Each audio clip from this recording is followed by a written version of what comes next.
Welcome back to A Plus Parents, everyone. And I have a super special treat for you today. This is, you're going to get to meet Lisa Stuart. Lisa is an author. She is a practicing attorney and she's a mom. So, and she's a partner. I mean, she's got it all going on, right? So she's got a book that is called The Drama Diet. And it's based on, this is so great. So, first of all, you should know that Lisa's a personal injury trial lawyer, and she's been practicing law for over 25 years. So, on top of being a mom of three, on being a wife, on being everything that she is, a full-time attorney, and she calls herself a drama magnet, or actually a former drama magnet. She's overcome what it is to be a drama magnet. And so I know a lot of you right now are going like, oh my gosh, there's probably people listening right now that are like, this is like the perfect time to tune in because this is just what they needed in their day and their life. So, in Lisa's book, she's going to show you how to, what she calls flip the magnet. So we're going to get into some of those things. As an attorney, she practices law, but law, she has that acronym broken down into something super cool. So I'm going to let her share that with you as well. But really for her, it's like really looking at, releasing that fear judgment that you may have about yourself, about others, right? Finding inner balance, and then just letting go of limiting beliefs. And it doesn't matter if you're a mom, a dad, a teenager, that's all of us, right? So first of all, Lisa, thank you because I know you're in the middle of all kinds of stuff right now and you've got, everything going on. Thanks for making your day work to be here. And we're going to get into just who you are and anything you want to share about you or add on to that. Thank you so much. I'm so excited to be here. So thank you for having me on. And that was a great introduction. I was exhausted just listening to it. Well, I don't want to create drama, but right, and off we go. And what we're going to do too, so there's a way to find your social media pages, and it's really funny. You have there's Lisa Stuart official, right? So there's another Lisa Stuart kind of, it's kind of like the unofficial official, right? But we'll have your Instagram, your Facebook, so people can find out more about you, as well as your website, which is lisastuart.com, so people can find out about the book. And your book's going to be released in early next year. Is that the timeline? That is the plan, early 2023. Awesome. Same time I have a huge trial coming up because, drama, but like my book explains, we have to embrace the drama and move through it with peace and clarity, because the drama never goes away. We can't create drama. It's always there. But yes. It is always there. It's kind of funny because you talk about the idea of a drama magnet, which, magnets, they pull things towards you, right? And I think oftentimes, we find that once you start, you notice that the drama is there. It's like we do become that magnet for it. It just keeps, like, we think it finds us. Like, how did that happen? Where did all this drama come from? But sometimes it's like, I mean, personally, I have to admit, I like a little drama. It's kind of like, it kind of spices things up a little bit, right? But not too much. So it's like getting that recipe. And in fact, your book is kind of like a recipe, right? It's like you give people different recipes for how to flip that magnet. So I love that that's like that. First thing is, when you say law, there's people think of attorney, but you have another meaning for law. So tell us about that. I do. So while I advocate for others in the realm of personal injury law, I always thought, well, who advocates for you? Who advocates for me? So I realized that the greatest law, LAW, is that love always wins, because it all comes down to love. And actually, it all comes down to self-love. And a lot of people, especially moms, think that loving yourself is selfish. It's actually the most unselfish thing that you can do. And I can explain to you why if you'd like. Well, absolutely. Let's talk a little bit about that, because I think that kind of leads into the book, The Drama Diet. So please do. Yeah. So as a recovering people pleaser and I call myself a quasi recovering perfectionist. See, there was a blooper moment there that I'm probably kicking myself somewhere in my head, but I'm not, because I'm over it, right? So there's me. We just let it roll. Don't worry. Let it flow. Let it go. Awesome. Yeah. Exactly. So it all comes down to ourselves. So when we actually deprive ourselves, we don't nourish our essence, our soul, our mind, body, and soul, and everything is integrated. And when we don't give ourselves that nourishment and that love, we're actually depriving others of our best self. So I'm sure, as a lot of your audience is how I was most of my life, especially raising 3 kids, the juggle is real.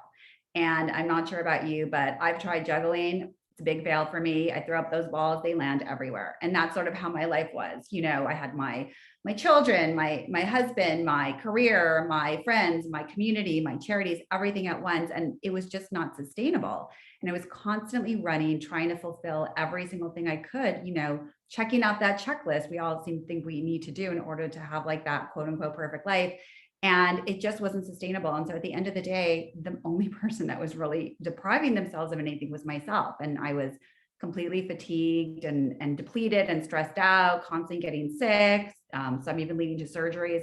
But I thought that as a mother, especially, you had to sacrifice yourself for others. And it was a really long road for me to learn that it's okay. It's okay to put myself first. It's okay to put my needs before others. And that actually made me a better mother, a better wife, a better, daughter, friend. And that's something that I find from a lot of women, that men too, actually, but mostly from women, I feel that they learn later in life that it's okay to love yourself without feeling guilt or shame for doing something for yourself, instead of being there when they think that they need to do something for their kids or somebody in the family.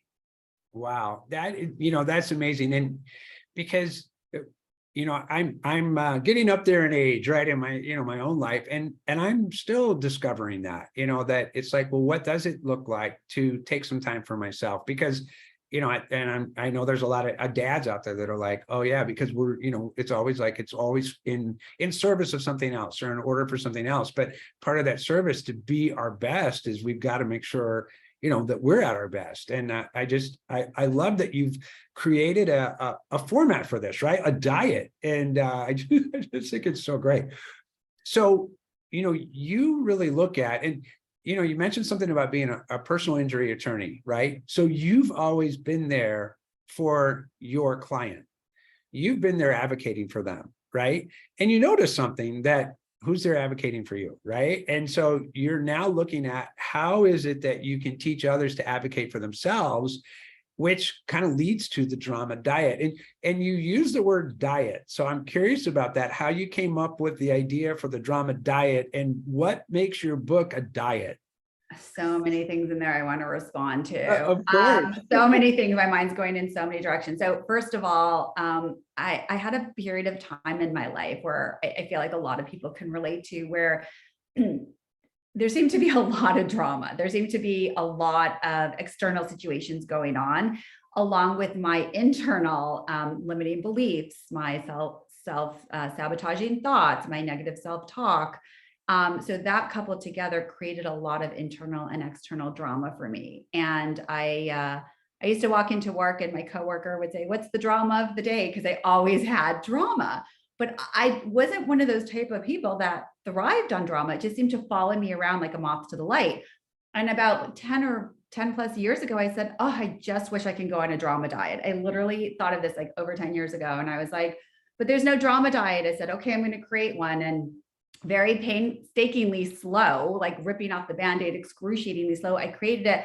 But the reason it took so long was because I was still in the thick of everything without getting into my story, because now I'm standing on my story. I'm not in my story, and I'm on my story because I've gone through the other side. But the details aren't important. What's important is I've gone through this like 10 plus year period where I had to go through my own sort of like exploration and transformation within, to figure out how to deal with all the external and the internal stuff. And so all the tips and tricks that I was using wasn't working. Like I would try to meditate, it didn't work. I tried to journal, it didn't work. Like nothing was working. And I was like, why is all the quote unquote typical tools not working? And then I realized, okay, because I'm not focusing on including the drama in my life, right? I'm not including the darkness. We can't escape our shadows.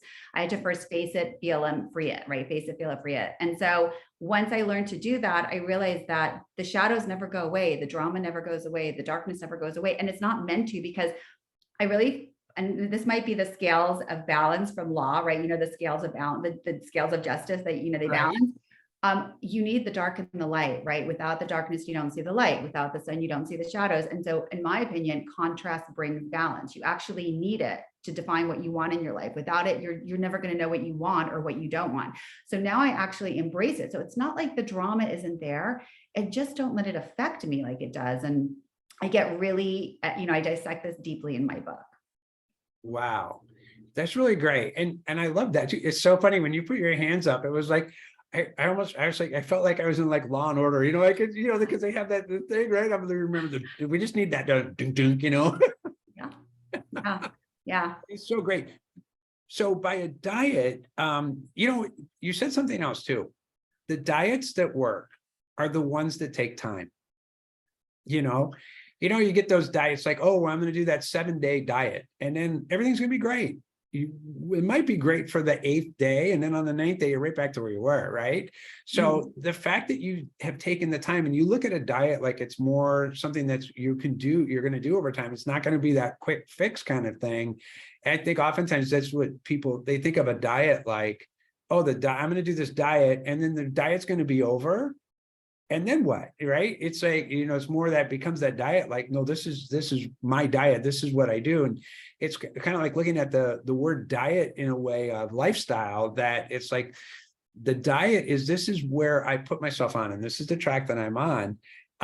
And for us that way, it's, even my own personal fitness is like, it took me years to find something that worked for me. Right. And once I found what worked for me, it's like, I love it. But it took years to get there. And now that I found what it is that works, it's like that I can practice. And and it's going to continue to practice and continue to practice. And it's like, I see that as a lifetime exercise for me, as opposed to something that I'm going to do to lose 10 or 15 pounds, and then I'll stop doing it, right? Because I'm just going to gain it back, right? But in your book, and when you look at the diet, do you have like recipes for people? Like, how do they, what's that like for them?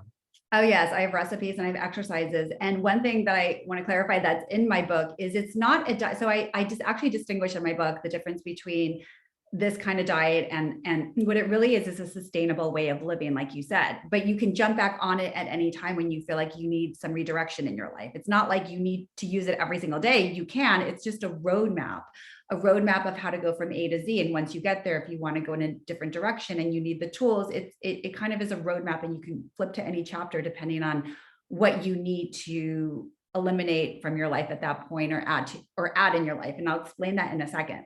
So I also explained that it's not a, you'll get to know me, and I love my acronym. So it's not a fad diet, FAD, as in fear, anxiety, and doubt. It's a fad diet, FAD, as in faith, action, and dedication. You need to have belief, you need to have commitment, and you need to take the inspired action to do it. That's the recipe. And so basically, throughout the book, there is, again, it talks about the law of duality. There's the scales of justice, the dark and the light. So the book is really about the contrast, the law of duality, of how what you need to eliminate from your life in order to chisel away what doesn't serve you, so that you can add things to your life that benefit you. So there's every few chapters talks about elimination and addition. So it's more of like a sustainable way of living, and not a diet that you're going to just do a crash course and just be done with it. But it also could be picked up at any point along your journey of life, where you might need to just get a quick tip or a tool or a recipe or an exercise on how to deal with either, relationships with other people, the relationship with yourself, things of that nature. And it's basically how to measure your life, how you don't have to step on a scale in order to scale your life. So you're not going to measure your weight in, your worth on a scale, but you can scale your life using these tools. And I just butchered that line, but it's said more eloquently in my book. Yeah, well, that was very clever. I like that about it's not the weight on the scale, but it's how you scale your life. I think that's really cool. Yeah. That's great. So, oftentimes people they look out in life, and I see this oftentimes too. It's like, I just have to look at my calendar, right? And I look at the calendar, I'm like, oh my gosh, today's going to be chaotic, and it's not, but that's my own drama-ness coming in, right? It's like, I see all these things there are to do, and there's just the things to do, right? But it looks like it's chaotic, and then because I say that it's chaotic, it's the craziest thing. The day turns into total chaos, right? So yeah. I don't know if you come across that, but if you were like, how do you have like a kind of like the recipe there? Like, how do you get clarity on that? Like, like from chaos, because I could use that myself sometimes. Yeah. So as somebody who felt like in the past, I had to say yes to everything and everybody. And if I had a short amount of time in between two appointments and somebody asked me to do something, I would squeeze it in. So I say, don't squeeze things in your day like you're squeezing into a pair of jeans two sizes too small, right? Like, you know, that feeling like you need to breathe, like you need to breathe. You can't breathe when you're in those tight jeans. You need to let your day breathe too. And in the past, I used to feel that if every minute wasn't accounted for, then I wasn't productive. And if I wasn't productive, then the value, you know, my worth will go down, right? Like I'm not being productive, like I'm not as valuable as I could be. And so like, it just, my worth would go down because I was such a perfectionist. Now I do let my day breathe. I take out things that I feel like might squeeze my day, like I'm squeezing into jeans. Like I keep that image in my head. Like I don't like that feeling where I can't breathe, but we have to let our day breathe. And I have an acronym for breathe also. It's BREATHE. Being relaxed every day aims to heal everything. So when you're relaxed, you're not chaotic, right? You wake up in the morning, relaxed, you set the tone for your day. And so what I actually find also, and it's such a simple tool, and I know a lot of people do this as well, is I schedule things in my day, but I don't schedule things in like, oh, I'm going to work out from 10 to 11, let's say. I just put in icons in my phone every single day. I have icons in my phone to remind me to, or emojis or whatever you want to put in, to remind me to work out, to remind me to breathe, to remind me to like maybe sit and have a cup of coffee. It's just little daily reminders. I call it a daily retreat so you don't deplete, right? So you fill yourself up constantly throughout the day. So you're not like by the end of the day, like crawling into your bed because you're so depleted. Like you've got to take those mini moments for yourself. And so like, I'll look at my phone and I'll just be like, oh yeah, I have that like icon in there. Oh, I need to take like a 10-minute break and I'll walk around the block. It'll help me reset my mind. You know, movement for your body is the greatest thing. It moves your energy. Especially with one of my favorite things that I love to talk about is energy. Is just, you know, emotions are just energy in motion. So E for energy. So emotions are just energy in motion, and emotions are only supposed to stay in our body for 90 seconds. So when we get a thought and it converts into an emotion and we start to feel like, you know, frenetic or like stressed because, you know, that anxiety provoking thought came in and we feel stressed, that emotion is only physically supposed to run through our body for 90 seconds. And you face it, you feel it, you free it. But it's us that hangs onto it so tightly that we keep it in our bodies, and it then presents itself in the form of physical manifestation, like a headache, a stiff neck, you know, a pain in your gut. And so we hold on to it and we replay it, hence the chaos. So when we remember to do those things, those quick tips, those tools, it helps us like move on from that and proceed more effectively and productively throughout our day. Wow. I'm going to need a list of those acronyms. FAD, breathe. Those are, I love that. Law. Those are super cool. That's so great. All right. Well, you know, you mentioned juggling earlier. By the way, I've tried juggling. I have to tell you, I found a way to juggle, right? And it's with like you know, like a bandana or like a napkin. If you throw napkins up in the air, I'm the best juggler you've ever seen, right? Balls, not happening, right? So Amazing. And I can juggle with one ball. yeah, right. That like that too, right? Yeah. So, you know, it's, you know, oftentimes we kind of, I think we kind of move ourselves towards that. We, you know, we think we need to be good at juggling, right? But what if it was like all we had to do was just juggle one ball, right? We could actually, like, you know, kind of like the idea of like, oh, I got to juggle. What if we did just stop the juggle? I'm just taking a guess that you kind of already have looked at that, right? So what does that sound like to you? So, you know, I replaced multitasking with mindfulness.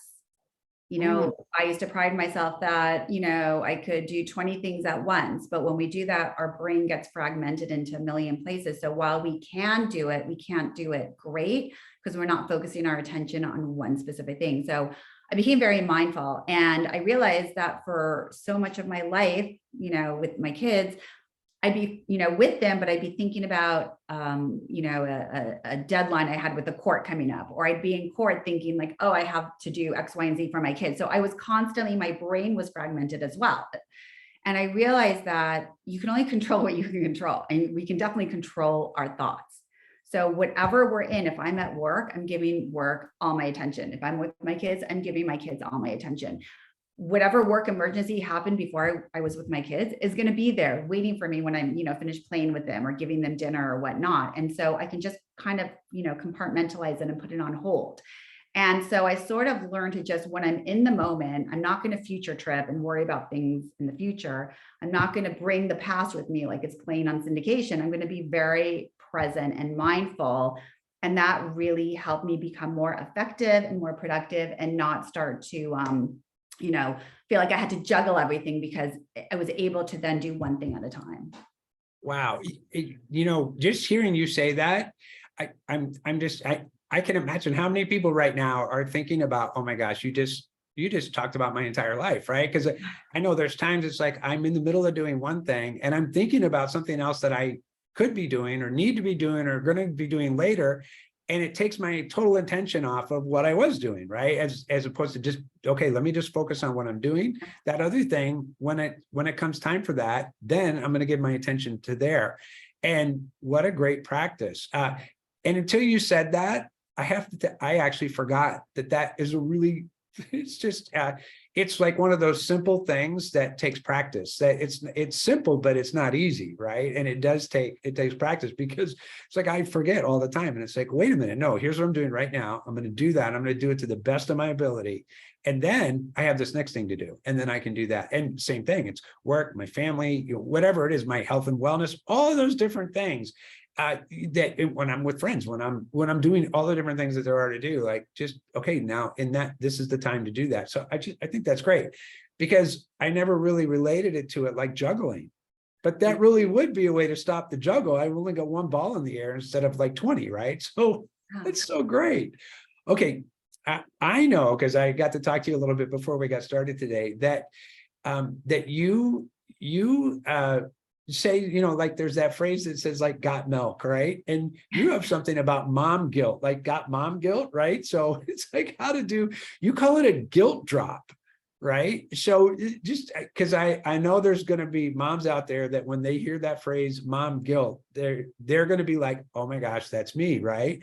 And I'm going to take it, I guess there's something called dad guilt. We've got, but I think mom guilt is probably something that is probably a little more commonly talked about out there. So when you talk about a guilt drop, what does that mean? And maybe tell us a little bit about mom guilt. Like, what does that look like for people? And then how do they drop it?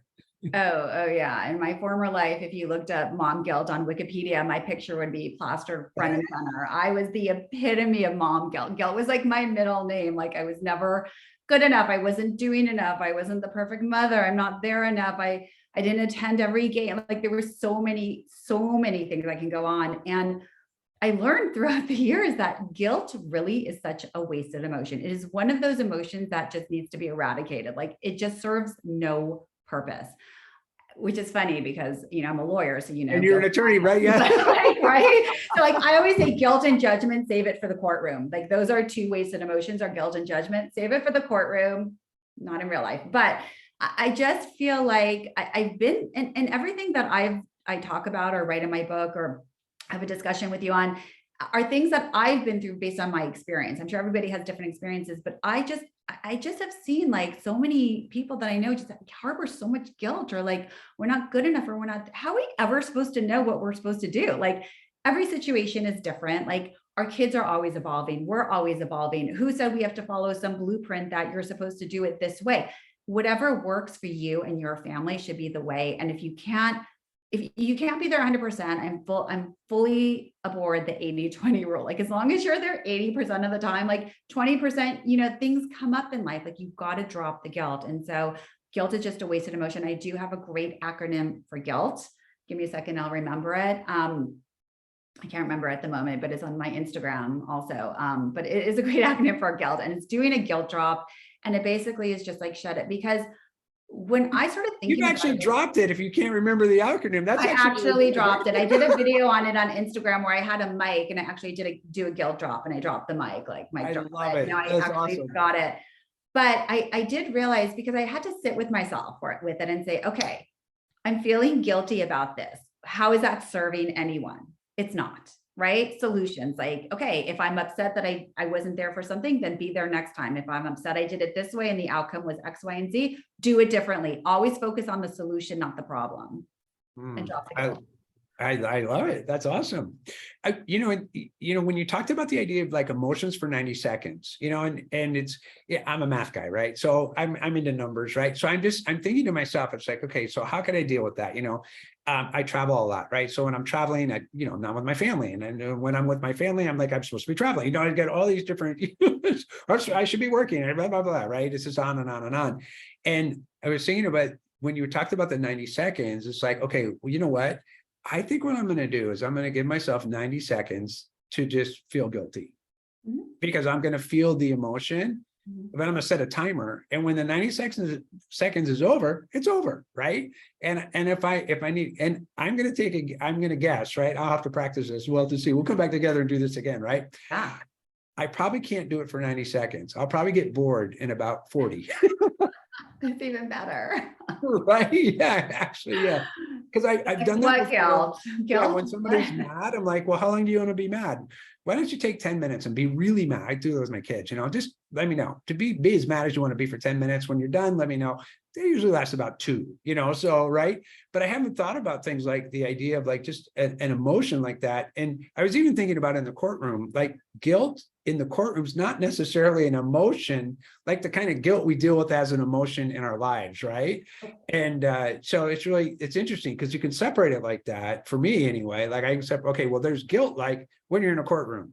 That's a whole different context than feeling guilty. And if I'm going to feel guilty, all right, I'm going to feel it. I'm going to feel it for 90 seconds and that's it. And then that's all, and be guilt-free. So I just think that's so awesome. So anyway, I made that up for myself. So no, that's great. And if I can add something to that as well. Okay. So it doesn't mean that whatever was causing you to feel guilty should be ignored. It just means the emotions surrounding it. So if there was a real issue or problem or thought that you were focused on, you can come at it from a place of neutrality and observation so that you can find the solution, right? The problems are always like, but we tend to focus on problems when we're in the emotion, when we're in the thick of it.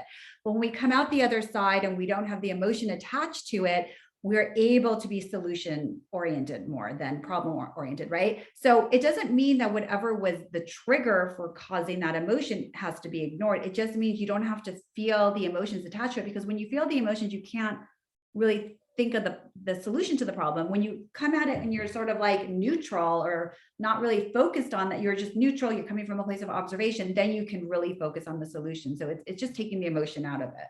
Oh, I love it. Absolutely. Yeah. You take the guilt away. You still have the circumstance is still there. The situation is still there. Yeah. Then you can fix it.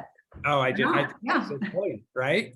Oh my gosh, the drama diet. I can't wait for it to come out. So I'm excited about that as well. So, and it's going to be out sometime in 2023. If it's okay with you, Lisa, when the book's ready to come out and it's on the market for people and people can order it and get it, why don't we come back and do this again? We can talk a little more about that. Yeah, let people know that. I would be honored. Thank you. That would be so great. Oh my gosh. And I know you're getting ready for, you got a big case this week and you got all these other things going on. So first, again, thank you for your time. For people that want to find you, they can find you on Instagram at Lisa Stuart Official or Facebook, Lisa Stuart Official. And your website is lisastuart.com. And we'll have that in the show notes. And I guess people would want to know this too, because if they're driving and they're not, Stuart is Stuart and not the EW one, right? Correct. And I think my Facebook is just Lisa Stuart. I don't think it has official to it.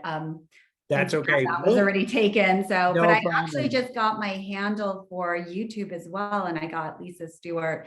So I'm going to start to also have my YouTube channel up as well. Oh, perfect. Sometime in the next all right. Well, we'll make sure we get all of those and we'll get them correct in the show notes and we'll be off and running. So that's great. Lisa, again, thank you for your time today. It was it was great to meet you and to be able to do this. And I look forward to doing it again when the book comes out. It's going to be awesome. Oh, thank you so much. It was a pleasure to speak with you. And thank you so much for having me on. It was really wonderful. Absolutely. All right, everyone. Well, thanks for tuning in to A+ Parents and we'll see you next time.